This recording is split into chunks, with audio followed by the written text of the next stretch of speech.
BPL আপনারা সবাই জানেন বাংলাদেশ ক্রিকেট বোর্ডের ফ্ল্যাগশিপ প্রোগ্রামসগুলোর মধ্যে ডোমেস্টিক ক্রিকেটে খুবই গুরুত্বপূর্ণ। সেই বিপিএল এ অংশগ্রহণকারী দলগুলো এবার যেহেতু সবকিছুই নতুন করে হবে, সেই বিপিএল নিয়েও ইলেকশন নিয়ে বুলবুল ভাই ফাহিমরা এত বেশি সুপার ডুপার বিজি হয়ে গেছে যে বিপিএল এর কোনো আপডেট আমরা জানি না, অথচ দে আর প্ল্যানিং যে ডিসেম্বরের ফার্স্ট উইকে সেকেন্ড উইকে বিপিএল হবে, অক্টোবরের প্রথম সপ্তাহ চলে, 2 মাস পরে নাকি বিপিএল হবে।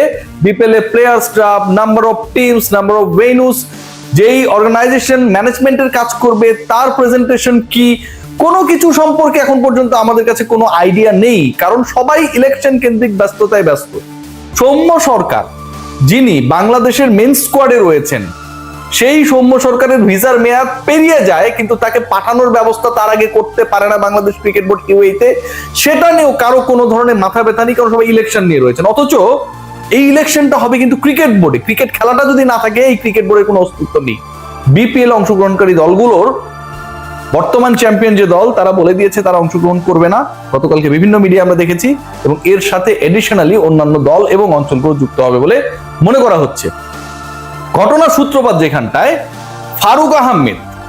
ফারুক আহমেদের সময় ওই যে 15টা ক্লাব নিয়ে আলোচনা হচ্ছে, আমি পক্ষে বিপক্ষে কোনো কিছু বলছি না, সেই ক্লাবগুলো যখন সবশেষ মৌসুমে অংশগ্রহণ করেছিল, সেই মৌসুমটা হচ্ছে 2024 সালের 5 আগস্টের পরের মৌসুম, রাইট? সেই মৌসুমের সময় বাংলাদেশ ক্রিকেট বোর্ডের ক্যাপ্টেন ছিলেন, সভাপতি প্রেসিডেন্ট ছিলেন ফারুক আহমেদ। তিনি নতুন পরিচালনা পর্ষদের আন্ডারে যে জিনিসটাকে একদম ভেঙে নতুন করে ঠিক করা হয়েছে, ক্লাবগুলোকে লিগে অংশগ্রহণ করতে দিয়েছিলেন। এখন সেই ফারুক আহমেদ ওই একই ক্লাবগুলোর বিরুদ্ধে, যেগুলোকে তিনি অ্যালাউ করেছেন to play in domestic circuit, তিনি সেই ক্লাবগুলোর ভোটাধিকার রদ করার জন্য, হরণ করার জন্য কোর্টে রিট করেছেন। মানে একটা মানুষের ক্যারেক্টার কতটা অ্যামিবার মতো হতে পারে, কোনো আকৃতি নাই, যখন তখন এটা রূপ বদলায়। ফারুক আহমেদকে না দেখলে আপনারা বুঝতে পারবেন না, he is such a character. এবং এটার পরিপ্রেক্ষিতে যে ঘটনা ঘটেছে, তার পরবর্তীতে এবং পূর্ববর্তী সময়ে যে ঘটনাগুলো ঘটেছে সেগুলো আরো ভয়ঙ্কর।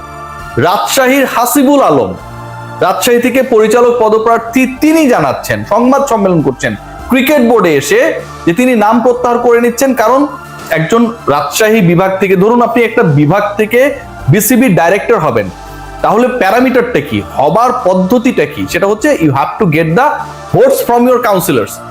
তিনি দাবি করছেন, এগুলো আমার কথা না, তিনি দাবি করছেন যে কাউন্সিলর মানে ভোটার যারা, রাজশাহী ডিভিশনের বিভিন্ন জেলার যারা ভোটার প্রতিনিধি যারা, তাদেরকে ঢাকার একটা হোটেলে আটক করে রাখা হয়েছে, বন্ধ করে রাখা হয়েছে, তারা যেন কেউ যোগাযোগ করতে না পারে, বা তাদের সাথে যেন হাসিবুল আলম যোগাযোগ করতে না পারে। একজন এসে এটা স্টেটমেন্টে দিচ্ছেন। ক্রিকেট বোর্ডে আগামীতে ডাইরেক্টর যারা হতে যাচ্ছেন, মানে এটা খুব গুরুত্বপূর্ণ, বাংলাদেশ ন্যাশনাল টিমের আপনারা যদি খেয়াল করেন, সেখানটায় কারা খেলবে কারা খেলবে না, এই ব্যাপারগুলো যেমন আমরা খুব ভালোভাবেই জানি, ঠিক একইভাবে ক্রিকেট বোর্ডে কি হচ্ছে হচ্ছে না সেই খবরটা আমরা বেশ ভালোভাবেই রাখার চেষ্টা করি, রাইট? ক্রিকেট বোর্ডের ডাইরেক্টর আকরাম খান, খালেদ মাহমুদ সুজন, একটা সময় যারা দায়িত্ব পালন করেছেন, ফাহিম সিনা, নাজমুল আবেদিন ফাহিম, এই নামগুলো কিন্তু আমাদের মুখস্থ, মানে ক্রিকেটারদের নাম যেমন আমাদের মুখস্থ, ক্রিকেট বোর্ডের দায়িত্বে যারা থাকেন তাদের নামও মুখস্থ। এবার যারা ডাইরেক্টর হতে যাচ্ছেন বিভিন্ন ক্যাটাগরি থেকে, তাদের নামগুলো খালি একবার আমি আপনাদেরকে বলি, এই নামগুলো আপনারা কখনো শুনছেন কি শুনেন নাই, একটু চিন্তা করে দেখুন। এখানটায় রয়েছেন আদনান রহমান, একজন, ইনি অনেক প্রভাবশালী, গিরিঙ্গি বাস টাইপের, এরকম শোনা যায় আর কি, এটা আমার কথা না, পরে আবার মামলা টামলা করবে। তিনি রয়েছেন এখানটায়, আপনারা কখনো শুনেছেন কিনা এই ভদ্রলোকের নাম? একজন রয়েছেন ফাইজুর রহমান, একজন রয়েছেন আমজাদ হোসেন, অভিনেতা আমজাদ না, তিনি বাংলাদেশ ক্রিকেট বোর্ডের নানা কর্মকাণ্ডের সাথে, আন্ডারহ্যান্ড কর্মকাণ্ডের সাথে বিভিন্ন সময় জড়িত ছিলেন বলে অভিযোগ রয়েছে। আমজাদ হোসেন, ঠিক আছে।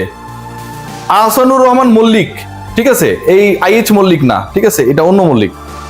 তারপরে দেখেন এখানটায় আছে নাজমুল ইসলাম, ঠিক আছে, আছে হচ্ছে আপনার মেহরাব আলম চৌধুরী, এবং এর বাইরে কিছু নাম রয়েছে যে নামগুলো আপনাদের জন্য পরিচিত হতে পারে, এরা রিয়েল ক্রিকেট অর্গানাইজার বা এরা ক্রিকেটে ইনভেস্ট করেছে, কাজ করেছে।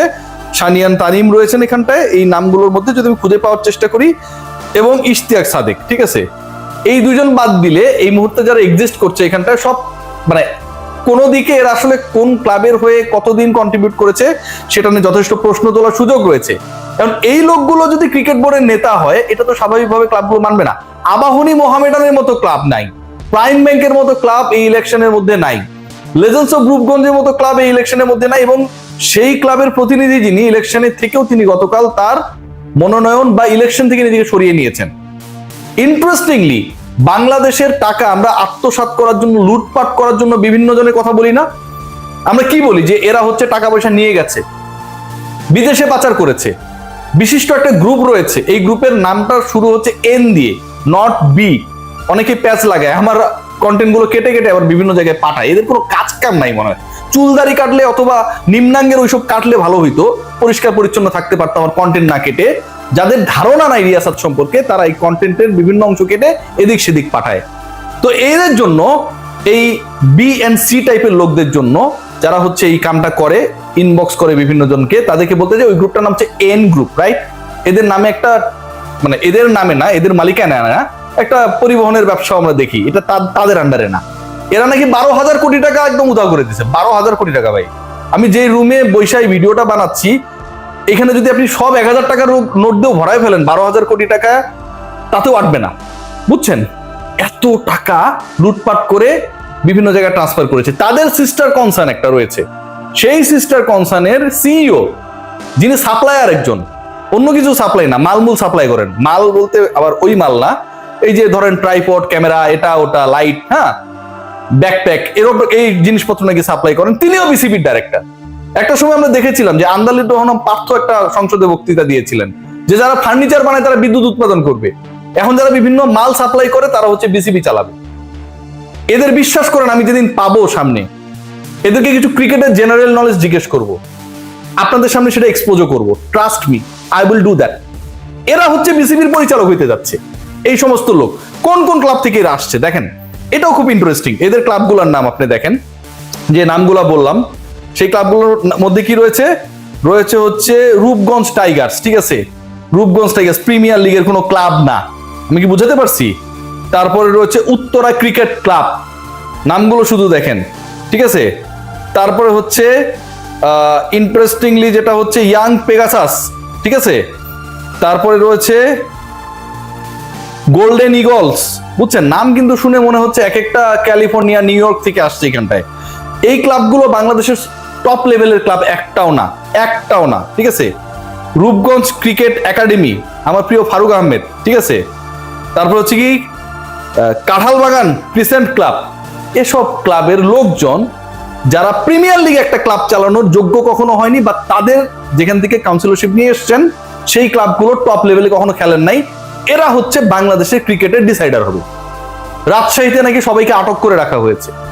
এই ঘটনা যখন ঘটে, ঠিক তখন আমার ক্রিকেট কোন পথে যায়? বাংলাদেশের ক্রিকেটে এই মুহূর্তে এমন একটা সিচুয়েশন যে লাইফ সাপোর্টের পরেও যদি আসলে কোনো সাপোর্ট দিয়ে এটাকে রাখার, বাঁচানোর চেষ্টা করা হয়, আমার কাছে মনে হয় সেটাই প্রয়োজন। খুব ভয়াবহ অবস্থা। কিছু ক্ষেত্রে চোর বাটপারদের উপদ্রব বাড়বে বিসিবিতে। কে ঠেকাবে? সবাই ভালো থাকবেন।